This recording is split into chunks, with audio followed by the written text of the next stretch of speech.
आज हम 750 से 1200 ईस्वी के मध्य सांस्कृतिक जीवन का संक्षिप्त सर्वेक्षण के अंतर्गत भाषा, साहित्य, कला, विज्ञान का विकास, गणित और ज्योतिष, आयुर्वेद चिकित्सा विज्ञान और आयुर्वेद के ग्रंथ एवं ग्रंथकार, इसके बारे में विस्तार से समझेंगे।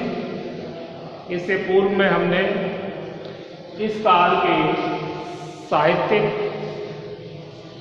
इस काल के सामाजिक, धार्मिक और आर्थिक जीवन को विस्तार से जाना था कि किस प्रकार का सामाजिक जीवन था और स्त्रियों में किन कुप्रथाओं का इस समय चलन था और सामाजिक दशा अस्त व्यस्त थी, अंधविश्वास, कर्मकांड, मूर्ति पूजा आदि इस समय प्रचलन में थे।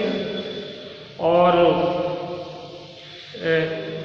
इस समय एक राजनीतिक दृष्टि से देखा जाए इस समय को तो एक बिखराव का समय था, लेकिन फिर भी भाषा और साहित्य के क्षेत्र में पर्याप्त उन्नति देखने को मिलती है। और हर्षवर्धन के बाद हमने देखा कि किस प्रकार शक्ति खंडित हो जाती है और विदेशी आक्रांताओं को भारत पर आक्रमण करने का मौका प्राप्त होता है। तो भाषा साहित्य को पहले हम समझेंगे। इस संपूर्ण काल में संस्कृत भारत की संस्कृति और राजनीति की भाषा थी, मतलब संस्कृति जो थी, संस्कृत जो है वो संस्कृति और राजनीति की भाषा संस्कृत थी। तो संस्कृत को विशेष महत्व दिया जाता है। महत्वपूर्ण ग्रंथ जो राजकीय कागज, पत्र, प्रशस्ति, दान पत्र आदि संस्कृत में ही लिखे गए। तो महत्वपूर्ण ग्रंथ है वो किसमें? राजकीय कागज, पत्र, प्रशस्ति, दान पत्र आदि संस्कृत में ही लिखे गए। और प्रांतीय भाषाओं को भी महत्व दिया गया। प्रांतीय भाषाओं को मतलब साहित्य प्रेरणिताओं को राज्य से प्राप्त होने के कारण इस काल में काव्य, व्याकरण, ज्योतिष, दर्शन, राजनीतिक, स्मृति आदि विभिन्न अंगों की अद्वितीय प्रगति हुई। तो इस समय के जो राजा हुए उन्होंने जो विद्वान साहित्यकार थे उनको आश्रय भी दिया और राजस्व प्राप्त होने के कारण उनको आर्थिक सहायता भी मिली विभिन्न विद्वानों को, जिससे कि वो अपनी काव्य रचना करना उनके लिए सरल कार्य रहा।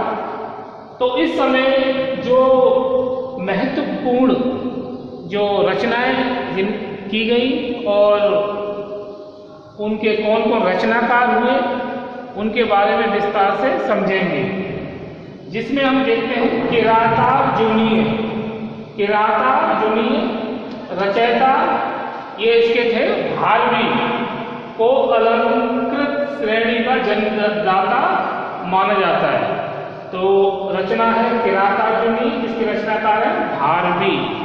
नंबर 2 शिशुपाल वध माघ संस्कृत साहित्य के उत्कृष्ट रचनाकार है। शिशुपाल वध माघ संस्कृत साहित्य के उत्कृष्ट रचनाकार। तो माघ ने शिशुपाल वध की रचना की। बृहद कथा मंजरी और दशावतार चरित और कला विलास, ये इन ग्रंथों की रचना करने वाले थे कश्मीरी पंडित क्षेमेंद्र। राज तरंगिणी, इसके रचनाकार है कलहण। ये प्रसिद्ध नाटककार इस समय हुए, भभूति भी हुए इस समय। गीत गोविंद की रचना किसने की? जयदेव ने। और बाल भारत काव्य मीमांसा और कर्पूर मंजरी, इसके रचनाकार है राजशेखर ने बाल भारत काव्य मीमांसा और कर्पूर मंजरी की रचना की। सांख्य तत्व कौमुदी, इसके रचनाकार कौन है? पंडित वाचस्पति मिश्र ने इसकी रचना की। सांख्य तत्व कौमुदी के रचनाकार है पंडित वाचस्पति मिश्र। नीति वाक्यामृत के जो रचनाकार हैं वो हैं सोमदेव सूरी। तो इस समय साहित्य के अंदर जो रचना जो प्रमुख रूप से देखने को मिलती हैं उनका नाम है किरातार्जुनी, शिशुपाल वध, बृहत कथा मंजरी, दशावतार चरित, कला विलास, राजतरंगिणी, गीत गोविंद, बाल भारत, काव्य मीमांसा, कर्पूर मंजरी और सांख्य तत्व कौमुदी और नीति वाक्यामृत ये हैं।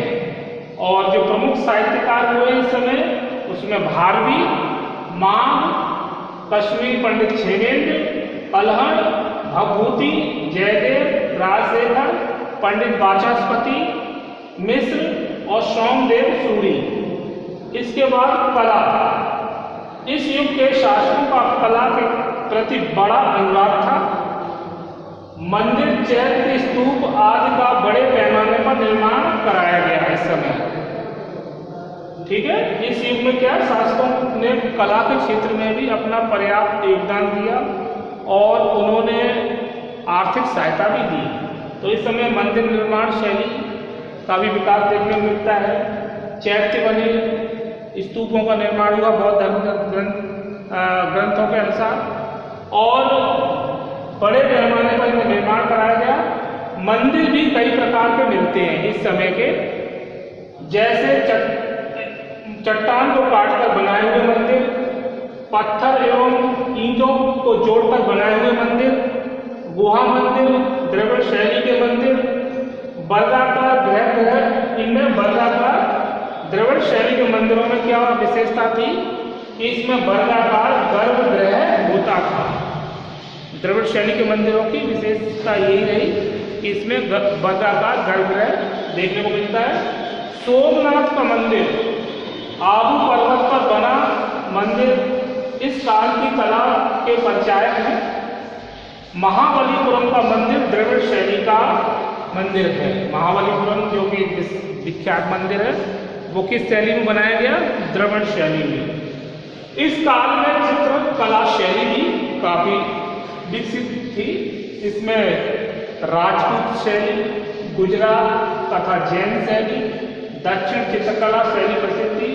अनेक देवी देवताओं की मूर्तियों का भी निर्माण इस समय बड़े पैमाने पर किया गया। कुछ पशुओं की भी मूर्तियां देखने को मिलती हैं और चित्रकला शैली में जो रंगों का प्रयोग देखने को मिलता है वो प्राकृतिक रंग और कृत्रिम रंगों का भी प्रयोग बड़े पैमाने पर देखने को मिलता है। पर इन चित्रकला शैली में पूर्व, पश्चिम, दक्षिण, उत्तर ये सभी चित्रों में अलग अलग विविधता है।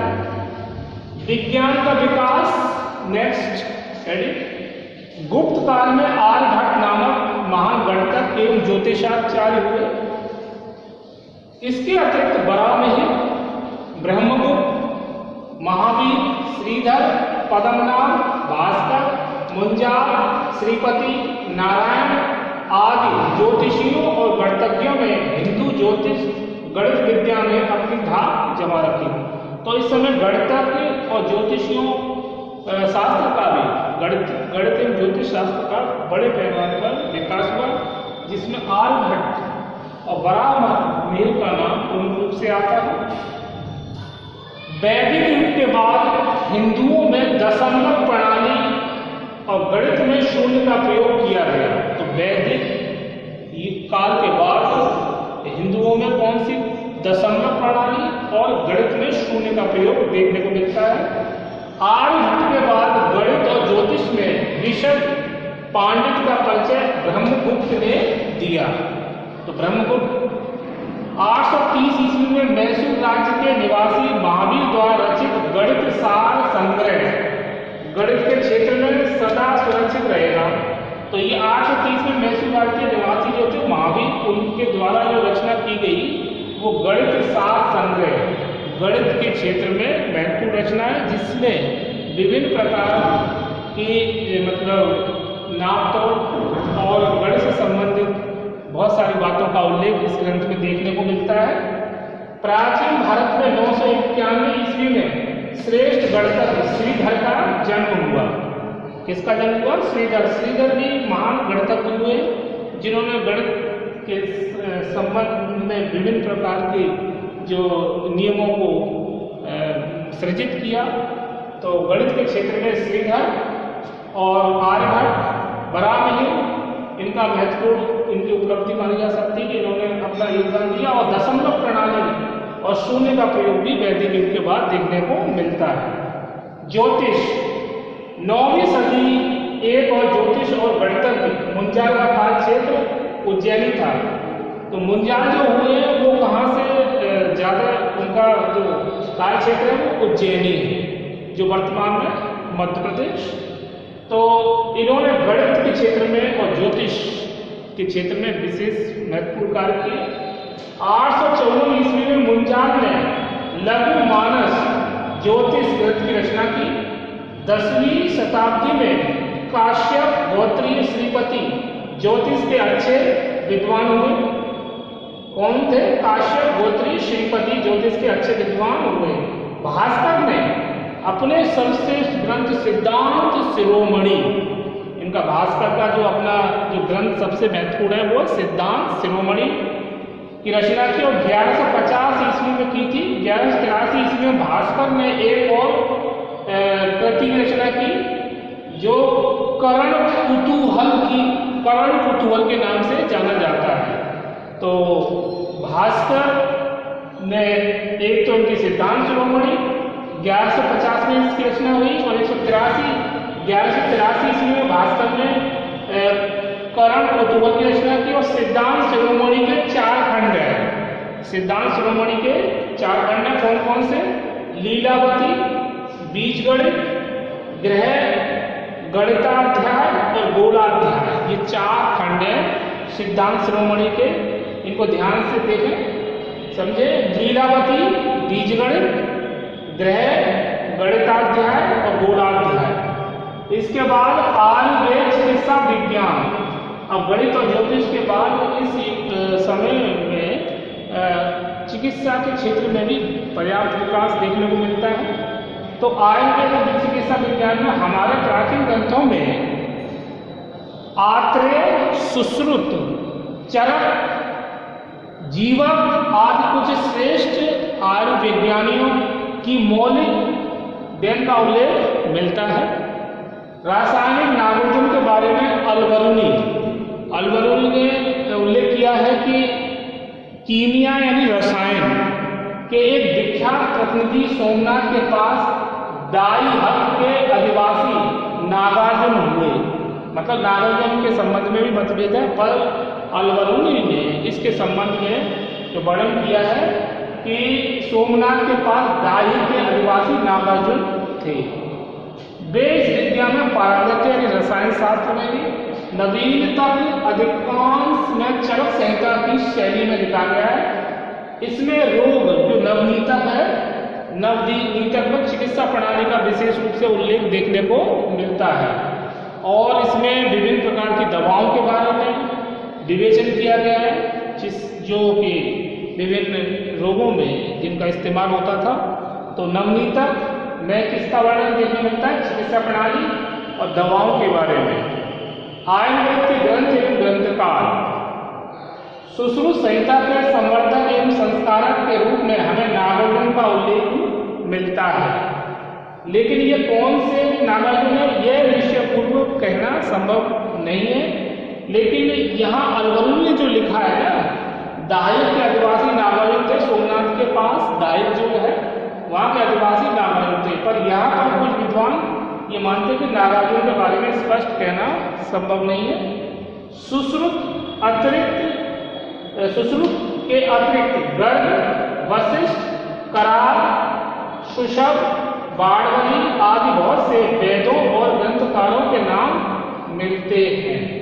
तो ये इस समय आयुर्वेद के क्षेत्र में काफ़ी विकास देखने को मिलता है और चिकित्सा विज्ञान प्रणाली काफ़ी अच्छी अवस्था में थी, जिसमें मनुष्य के विभिन्न रोगों के बारे में निदान किया गया, इसके बारे में देखने को मिलता है। तो इस प्रकार हमने आज इस वीडियो में, जो कि इस पुस्तक का आखिरी एक तरह से विषय है, और इसके नेक्स्ट वीडियो में हम राजस्थान का इतिहास के बारे में समझेंगे। तो हमने आज समझा 750 से 1200 ईस्वी के मध्य सांस्कृतिक जीवन का संक्षिप्त सर्वेक्षण में भाषा, साहित्य, कला, विज्ञान का विकास, गणित, ज्योतिष, आयुर्वेद, चिकित्सा विज्ञान, आयुर्वेद के ग्रंथ एवं ग्रंथकार। तो भाषा साहित्य में हमने देखा किस प्रकार से इस समय संस्कृत को विशेष प्रमुखता दी जाती थी, और कला के क्षेत्र में हमने देखा मंदिर निर्माण कला और चित्रकला, मूर्ति कला, इस विभिन्न प्रकार की कलाओं का विकास इस समय काफ़ी हुआ बड़े पैमाने पर। विज्ञान के विकास में हम गणित और ज्योतिष में बहुत, जैसे कि बराहमिहिर, आर्यभट्ट, ब्रह्मगुप्त, महावीर, श्रीधर, पद्मनाभ, भास्कर, मंजार, श्रीपति नारायण आदि जैसे महान ज्योतिष एवं गणितज्ञ हुए। और इसके अतिरिक्त इसमें जो मुंजाल है वो उज्जैनी से संबंध रखते हैं। उन्होंने 854 ईस्वी में मुंजाला लघुमानस ज्योतिष ग्रंथ की रचना की और 10वीं शताब्दी में काश्यप गोत्रीय श्रीपति ज्योतिष के अच्छे विद्वान हुए। और भास्कर ने अपने सबसे ग्रंथ सिद्धांत शिरोमणि की रचना की, और सिद्धांत जो शिरोमणि के 4 खंड है, लीलावती, बीजगणित, ग्रह गणिताध्याय और गोलाध्याय। तो आज इस वीडियो में बस इतना ही। इसके आगे हम नेक्स्ट वीडियो में द्वितीय प्रश्न पत्र को, जो कि राजस्थान का इतिहास है, उसको हम समझेंगे। और ये पुस्तक आज ये समाप्त होती है, और इसके आगे हम जो नेक्स्ट जो वीडियो आप देखेंगे वो राजस्थान का इतिहास का फर्स्ट जो लेसन है, मतलब राजस्थान के इतिहास के जानने के स्रोत, उसको समझेंगे। आज बस इतना ही। ओके।